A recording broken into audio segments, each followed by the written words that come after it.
ನಮಸ್ತೆ. ಬೆಳಕು ನಕ್ಷತ್ರ ವ್ಲಾಗ್ಗೆ ಸ್ವಾಗತ. ನೀವೇನಾದರೂ ನನ್ನ ಚಾನಲ್ಗೆ ಹೊಸಬ್ರಾಗಿದ್ದರೆ ಪ್ಲೀಸ್ ಸಬ್ಸ್ಕ್ರೈಬ್ ಮಾಡಿಕೊಂಡು ವೀಡಿಯೋಸ್ನ ನೋಡಿ. ಸಬ್ಸ್ಕ್ರೈಬ್ ಆಗಿರೋರು ಸುಧಾ ವೀಡಿಯೋಸ್ನ ನೋಡಿ. ಫ್ರೆಂಡ್ ಆ್ಯಂಡ್ ಫ್ಯಾಮಿಲಿಗೆ ಶೇರ್ ಮಾಡಿ. ನಾನಿವತ್ತಿನ ದಿನ ಡ್ರೈ ಗೋಬಿ ಮಾಡೋದನ್ನು ಶೇರ್ ಮಾಡ್ತಾ ಇದ್ದೀನಿ. ಹೇಗೆ ಮಾಡೋದು ಅಂತ ನೋಡ್ಕೊಂಡು ಬರೋಣ ಬನ್ನಿ. ಮೊದಲನೇದಾಗಿ ಸ್ಟವ್ ಆನ್ ಮಾಡಿಕೊಂಡು ಒಂದು ಪಾತ್ರೆ ಇಡ್ತಾ ಇದ್ದೀನಿ. ಒಂದು ಅರ್ಧ ಭಾಗದಷ್ಟು ನೀರು ತೊಗೊಂಡಿದ್ದೀನಿ. ಆ ನೀರು ಬಿಸಿ ಆದಮೇಲೆ ನಾನು ಸಣ್ಣದಾಗಿ ಕಟ್ ಮಾಡ್ಕೊಂಡಿರೋ ಹೂಕೋಸನ್ನ ತೊಗೊಂಡಿದ್ದೀನಿ. ಆ ನೀರಿಗೆ ಹಾಕ್ಕೋಬೇಕಾಗತ್ತೆ. ಅಂದರೆ ಆದಷ್ಟು ಸ್ವಲ್ಪ ಸಣ್ಣ ಸಣ್ಣದಾಗೇ ಕಟ್ ಮಾಡ್ಕೊಂಡಿದ್ದೀನಿ. ಯಾಕಂದರೆ ತೀರಾ ದಪ್ಪ ಆಗಿಬಿಟ್ರೆ ನಾವು ಎಣ್ಣೆನಲ್ಲಿ ಕರಿಬೇಕಾದ್ರೆ ಅದು ಬೆಂದಿರೋದಿಲ್ಲ ಅನ್ನೋ ಕಾರಣಕ್ಕೆ. ಅಂದರೆ ಕಟ್ ಮಾಡೋದು ಅಂದರೆ ಅದು ಹಾಗೆ ಕೈಯಲ್ಲಿ ಬಿಡಿಸ್ತಾ ಬಂದ್ಬಿಡುತ್ತೆ. ಆನಂತರ ಇದಕ್ಕೆ ಸ್ವಲ್ಪ ನಾನು ಈಗ ಉರಿ ಹಾಗೇ ಸಣ್ಣ ಮಾಡ್ಕೊಂಡಂಗೆ ಇದ್ದೀನಿ. ನಂತರ ಇದಕ್ಕೆ ಸ್ವಲ್ಪ ಉಪ್ಪು ಮತ್ತು ಅರಿಶಿನ ಹಾಕ್ಕೋಬೇಕಾಗುತ್ತೆ. ಯಾಕಂದರೆ ಯಾವುದೇ ಹುಳ ಇದ್ರೂ ಹೊರಗಡೆ ಬರುತ್ತೆ ಅನ್ನೋ ಕಾರಣಕ್ಕೆ. ಈಗ ಸ್ವಲ್ಪ ಅರಿಶಿನನೂ ಹಾಕ್ಕೋಬೇಕಾಗುತ್ತೆ. ನಾನು ಇದು ಸ್ವಲ್ಪ ಒಂದು 5 ನಿಮಿಷ ಅಥವಾ ಅರ್ಧ ನಿಮಿಷಗಳ ಕಾಲ ಬಿಸಿ ನೀರನ್ನೇ ಕುದಿಸ್ಕೊತೀನಿ. ಯಾಕಂದರೆ ನೀಟಾಗಿ ಬೆಂದರೆ ಆಮೇಲೆ ಗೋಬಿ ಮಾಡೋದಕ್ಕೂ ಸ್ವಲ್ಪ ತಿನ್ನೋದಕ್ಕೆ ತುಂಬಾ ಚೆನ್ನಾಗಿರುತ್ತೆ ಅನ್ನೋ ಕಾರಣಕ್ಕೆ. ಈಗ ಅರಿಶಿನ ಎಲ್ಲ ಹಾಕಿದ್ದಾಗಿದೆ. ಇದು ಒಂದು ಕಡೆ ಕುದಿಸ್ಕೊತಾ ಇದ್ದರೆ ಇನ್ನೊಂದು ಸೈಡು ನಾವು ಮಸಾಲೆ ರೆಡಿ ಮಾಡ್ಕೊಳ್ಳೋದ. ಒಂದು ಪಾತ್ರೆಗೆ ನಾನು ಒಂದು 2ರಿಂದ 3 ಸ್ಪೂನಷ್ಟು ಮೈದಾ ಹಿಟ್ಟು ತೊಗೊಂಡಿದ್ದೀನಿ. ಒಂದು 2.5 ಸ್ಪೂನಷ್ಟಾದರೆ ಸಾಕಾಗುತ್ತೆ. ಅಂದರೆ ಹೂಕೋಸು ಎಷ್ಟು ತೊಗೊಂಡಿದ್ದೀವೋ ಅದ್ರ ಮೇಲೆ ಡಿಪೆಂಡು. ನಂತರ ಇಲ್ಲಿ ನಾನು 2 ಸ್ಪೂನಷ್ಟು ಅಕ್ಕಿ ಹಿಟ್ಟು,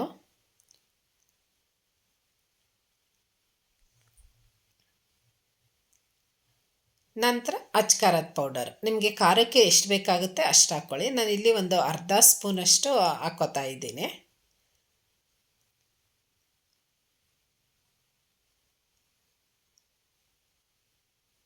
ನಂತರ ಈಗ ನಾನು ಉಪ್ಪು ಹಾಕ್ಕೋತಾ ಇದ್ದೀನಿ. ನಾನು ಸ್ವಲ್ಪ ಪುಡಿ ಉಪ್ಪು ಬಳಸೋದು ಕಡಿಮೆನೇ, ಹಾಗಾಗಿ ಕಲ್ಲುಪ್ಪೇ ಹಾಕ್ಕೋತಾ ಇದ್ದೀನಿ. ಯಾಕಂದರೆ ಇದು ಮಿಕ್ಸ್ ಮಾಡಿ ಒಂದು ಅರ್ಧ ಗಂಟೆ 1 ಅವರ್ ಆಗೋವರೆಗೂ ಅದು ಕರಗುತ್ತೆ ಅನ್ನೋ ಕಾರಣಕ್ಕೆ. ಆನಂತರ ಈಗ ಸ್ವಲ್ಪನೇ ನೀರು ಹಾಕ್ಕೊಂಡು ಮಿಕ್ಸ್ ಮಾಡ್ಕೋಬೇಕಾಗುತ್ತೆ. ಯಾವುದೇ ಗಂಟಿಲ್ಲದೆ ಇರೋ ರೀತಿ ಮಿಕ್ಸ್ ಮಾಡ್ಕೋಬೇಕಾಗುತ್ತೆ. ನೀಟಾಗೆಲ್ಲ ಮಿಕ್ಸ್ ಮಾಡ್ಕೋಬೇಕು. ಮತ್ತು ನಾವು ಇಲ್ಲಿ ಯಾವುದೇ ಫುಡ್ ಕಲರ್ ಆಗಲಿ ಯೂಸ್ ಮಾಡ್ತಾ ಇಲ್ಲ. ಎಲ್ಲ ನೀಟಾಗಿ ಮಿಕ್ಸ್ ಮಾಡಿಕೊಂಡ್ರೆ ಅದ ಚೆನ್ನಾಗಿ ಬರುತ್ತೆ ಅನ್ನೋ ಕಾರಣಕ್ಕೆ. ತೀರಾ ತೆಳುನೂ ಬೇಡ, ತೀರಾ ಗಟ್ಟಿನೂ ಬೇಡ, ಮೀಡಿಯಮ್ ಆಗಿ ಮಿಕ್ಸ್ ಮಾಡ್ಕೋಬೇಕು. ಯಾಕಂದರೆ ತೆಳು ಇದ್ಬಿಟ್ರೆ ಅದು ಅಂಟೋದಿಲ್ಲ ಅನ್ನೋ ಕಾರಣಕ್ಕೆ. ತೀರಾ ಗಟ್ಟಿ ಇದ್ದರೆ ಅದು ಬರೀ ಮೈದಾ ಥರನೇ ಫುಲ್ಲು ಮೈದಾ ಥರನೇ ಅಂಟ್ಕೊಂಡಿರುತ್ತೆ ಅನ್ನೋ ಕಾರಣಕ್ಕೆ ತೀರಾ ಗಟ್ಟಿನೂ ಬೇಡ ಅಂತ ಅನ್ನೋದು. ಅನಂತರ ನೋಡಿ ಈಗ ಕುದಿಸ್ಕೊತಾ ಇದ್ದೀನಿ ನಾನು. ಈಗ ಈ ನೀರನ್ನ ಚೆಲ್ಬಿಟ್ಟು ಸೋಸಿಟ್ಕೋಬೇಕಾಗತ್ತೆ. ಆನಂತರ ಈಗ ನಾನು ಹೂಕೋಸನ್ನ ಅದರೊಳಗಡೆ ಹಾಕ್ಕೋತಾ ಇದ್ದೀನಿ. ಈಗೆಲ್ಲ ನೀಟಾಗಿ ಹಾಕ್ಕೊಂಡು ಮಿಕ್ಸ್ ಮಾಡ್ಕೋಬೇಕಾಗುತ್ತೆ. ಆದಷ್ಟು ಸ್ವಲ್ಪ ಬೇಯಿಸೋದ್ರಿಂದ ಆಮೇಲೆ ನಾವು ಎಣ್ಣೆನಲ್ಲಿ ಕರೆದಾಗ ಟೇಸ್ಟು ತುಂಬಾ ಚೆನ್ನಾಗಿರುತ್ತೆ ಅನ್ನೋ ಕಾರಣಕ್ಕೆ. ಈಗೆಲ್ಲ ನೀಟಾಗಿ ಮಿಕ್ಸ್ ಮಾಡ್ಕೋಬೇಕು. ಆ ಮಸಾಲೆ ಎಲ್ಲ ಕೋಸ್ಗೆ ಹಿಡಿಬೇಕು ಅನ್ನೋ ಕಾರಣಕ್ಕೆ.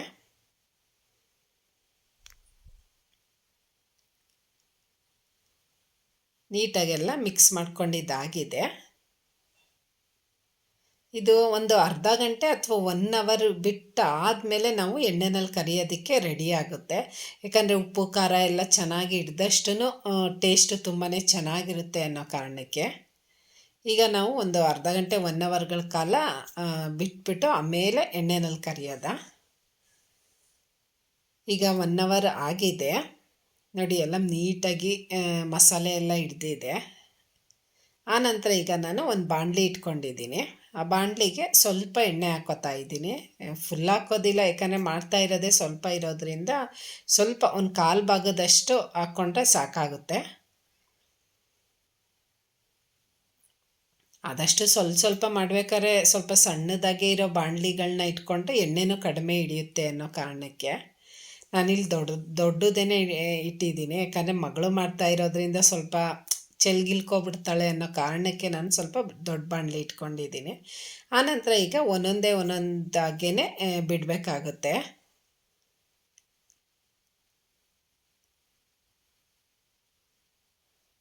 ಯಾಕೆ ಒಂದೊಂದು ಸಲ ಎಣ್ಣೆಗಳು ಉಕ್ಕು ಬಂದ್ಬಿಡೋ ಸಾಧ್ಯತೆ ಇರುತ್ತೆ. ಯಾಕಂದರೆ ನಾನು ಕಡಲೆಕಾಯಿ ಎಣ್ಣೆ ಅಂತ ಒಂದು 2 ಸಲ ಹಾಕಿ ಉಕ್ಕು ಬಂದ್ಬಿಟ್ಟಿದೆ. ಹಾಗಾಗಿ ಈಗ ನಾನು ಅಂಗಡಿ ಎಣ್ಣೆ ಬಳಸ್ತಾ ಇರೋದು. ಕಡಲೆಕಾಯಿ ಎಣ್ಣೆ ಮಾತ್ರ ಒಗ್ಗರಣೆಗೆ ಮತ್ತು ಬೇರೆ ಬೇರೆ ಈ ಬಾತು ಗೀತಕ್ಕೆ ಯೂಸ್ ಆಗುತ್ತೆ. ಕರಿಯಕ್ಕೆ ಮಾತ್ರ ಆಗೋದೇ ಇಲ್ಲ ಅದು. ನೀವೇನಾದರೂ ಕ್ರಿಸ್ಪಿಯಾಗಿರಬೇಕು ಅಂತ ಅಂದರೆ ಮಾಮೂಲಿ ಮೀಡಿಯಮ್ ಇದರಲ್ಲಿ ತೆಗೆದ್ಬಿಟ್ಟು ಎಷ್ಟಿರುತ್ತೋ ಅಷ್ಟು ಮತ್ತೆ ಕರ್ದು ಇಟ್ಕೋಬೇಕು. ಆನಂತರ ಆರಾದ್ಮೇಲೆ ಮತ್ತೆ ಒಂದು ಸಲ ಎಣ್ಣೆನಲ್ಲಿ ಹಾಕ್ಬಿಟ್ಟು ಕರೆದ್ರೆ ಡಬಲ್ ರೋಸ್ಟ್ ಅಂತ ಅಂತಾರೆ. ಆ ರೀತಿ ಕರಿಯೋದ್ರಿಂದ ಇನ್ನೂ ಕ್ರಿಸ್ಪಿಯಾಗಿ ತುಂಬಾ ಚೆನ್ನಾಗಿರುತ್ತೆ. ನಾನಿಲ್ಲಿ ಒಂದೇ ಸಲ ಕರಿತಾ ಇರೋದು. ನಿಮ್ಗೆ ಇನ್ನೂ ಕ್ರಿಸ್ಪಿಯಾಗಬೇಕು ಅಂತ ಅಂದರೆ ಅರ್ಧಂಬರ್ಧ ಬೇಯಿಸ್ಕೊಂಡು ಎತ್ತಿಟ್ಕೋಬೇಕು ಎಲ್ಲನೂ ಕರೆದ್ಬಿಟ್ಟು. ಆನಂತರ ಅದು ಆರಿದ್ಮೇಲೆ ಮತ್ತೆ ಒಂದು ಸಲ ಎಣ್ಣೆನಲ್ಲಿ ಹಾಕಿ ಬೇಯಿಸಿದ್ರೆ ಕ್ರಿಸ್ಪಿಯಾಗಿ ತುಂಬಾ ಚೆನ್ನಾಗಿ ಬರುತ್ತೆ ಅನ್ನೋ ಕಾರಣಕ್ಕೆ. ನಂತರ ಈಗ ನಾನು ಇನ್ನೂ ಒಂದು ದೊಬ್ಬೆ ಆಗುತ್ತೆ, ಹಾಗಾಗಿ ಇನ್ನೊಂದು ಸ್ವಲ್ಪ ಎಣ್ಣೆನಲ್ಲಿ ಕರ್ದು ಇಟ್ಕೋತಾ ಇದ್ದೀನಿ. ಮಾತ್ರ ಈಗ ಹೊರ್ಗಡೆ ಎಲ್ಲ ತಿನ್ನೋ ಬದಲು ಮಕ್ಕಳು ಈಗ ಈ ರೀತಿ ಅಂದರೆ ಇದೂ ಒಳ್ಳೆಯದು ಅಂತ ಅನ್ನೋದಿಲ್ಲ. ಒಂದು ವಾರಕ್ಕೆ ಅಥವಾ ಒಂದು 15 ದಿನ, ಒಂದು ತಿಂಗ್ಳಿಗೆ ಸಲ ಮಾಡಿಕೊಟ್ರೆ ತುಂಬಾ ಖುಷಿ ಪಡ್ತಾರೆ ಮಕ್ಕಳು. ಅದು ಚಿಕ್ಕ ಮಕ್ಕಳು ಇರೋ ಮನೆಯಲ್ಲಂತೂ ಏನಾಗ್ತಾ ಇದ್ದೀರಾ ಏನು ಅಂತ ಮುಂದೆ ಬಂದು ನೋಡೋದು ಜಾಸ್ತಿ. ಅಂಥ ಮಕ್ಕಳಿಗೆ ಈ ರೀತಿ ಮಾಡ್ಬೋದು ಮನೆಯಲ್ಲೂ ಅಂತ ತೋರಿಸಿದ್ರೆ ಅವರು ಖುಷಿ ಪಡ್ತಾರೆ. ಮತ್ತು ನಾವು ಮನೆಯಲ್ಲಿ ಹೆಲ್ತಿಯಾಗಿ ಮಾಡಿಕೊಡ್ಬೋದು. ಈಗ ಡ್ರೈ ಗೋಬಿ ರೆಡಿಯಾಗಿದೆ. ಈಗ ಒಂದು ಸರ್ವಿಂಗ್ ಬೌಲ್ಗೆ ಹಾಕ್ಕೊಳ್ಳೋಂಥ. ನೀವೇನಾದರೂ ನನ್ನ ಚಾನಲ್ಗೆ ಹೊಸಬ್ರಾಗಿದ್ದರೆ ಪ್ಲೀಸ್ ಸಬ್ಸ್ಕ್ರೈಬ್ ಮಾಡಿಕೊಂಡು ವೀಡಿಯೋಸ್ನ ನೋಡಿ, ಮತ್ತು ಸಬ್ಸ್ಕ್ರೈಬ್ ಆಗಿರೋರು ಸುಧಾ ವೀಡಿಯೋಸ್ನ ನೋಡಿ, ಫ್ರೆಂಡ್ ಆ್ಯಂಡ್ ಫ್ಯಾಮಿಲಿಗೆ ಶೇರ್ ಮಾಡಿ. ನಂತರ ನೀವು ಮನೆಯಲ್ಲಿ ಟ್ರೈ ಮಾಡಿಬಿಟ್ಟು ಹೇಗಿತ್ತು ಅಂತ ಕಮೆಂಟ್ ಬಾಕ್ಸಲ್ಲಿ ತಿಳಿಸಿ. ಮತ್ತು ನೆಕ್ಸ್ಟ್ ವ್ಲಾಗಲ್ಲಿ ಇನ್ನೊಂದು ರೆಸಿಪಿ ಜೊತೆ ನಾನು ನಿಮ್ಮ ಜೊತೆ ಸಿಗ್ತೀನಿ.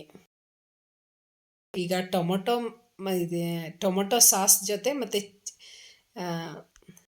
ಗ್ರೀನ್ ಚಿಲ್ಲಿ ಸಾಸ್ ಜೊತೆ ಕಾಂಬಿನೇಷನ್ ತುಂಬಾ ಚೆನ್ನಾಗಿರುತ್ತೆ. ಅಂದರೆ ಮಕ್ಳಿಗಂತೂ ಅದು ಟೊಮೊಟೊ ಸಾಸ್ ತುಂಬಾ ಇಷ್ಟ ಆಗುತ್ತೆ, ನನಗಷ್ಟು ಇಷ್ಟ ಆಗೋದಿಲ್ಲ. ಈ ರೀತಿ ಡ್ರೈ ಗೋಬಿ ರೆಡಿಯಾಗಿದೆ. ಏನೋ ಮಿಸ್ ಹೊಡಿತಾ ಇದೆ ಅಂತ ಅಂದ್ಕೋಬೇಡಿ. 2 ಕಪ್ ಕಾಫಿ ಇದ್ರಂತೂ ತುಂಬಾ ಚೆನ್ನಾಗಿರುತ್ತೆ ಇದ್ರ ಜೊತೆ. ಹಾಗಾಗಿ ಕಾಫಿನೂ ರೆಡಿ ಮಾಡಿಕೊಂಡೆ ನಾನು.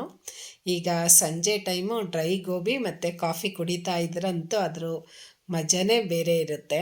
ನಾನಂತೂ ಕಾಫಿ ಅಂತೂ ತುಂಬಾ ಇಷ್ಟಪಡ್ತೀನಿ. ನೀವೂ ಎಷ್ಟು ಜನ ಕಾಫಿ ಇಷ್ಟಪಡ್ತೀರಾ ಅನ್ನೋದನ್ನು ಕಮೆಂಟ್ ಬಾಕ್ಸಲ್ಲಿ ತಿಳಿಸಿ. ಇವತ್ತಿನ ವ್ಲಾಗ್ ಈ ರೀತಿ ಇತ್ತು. Thank you.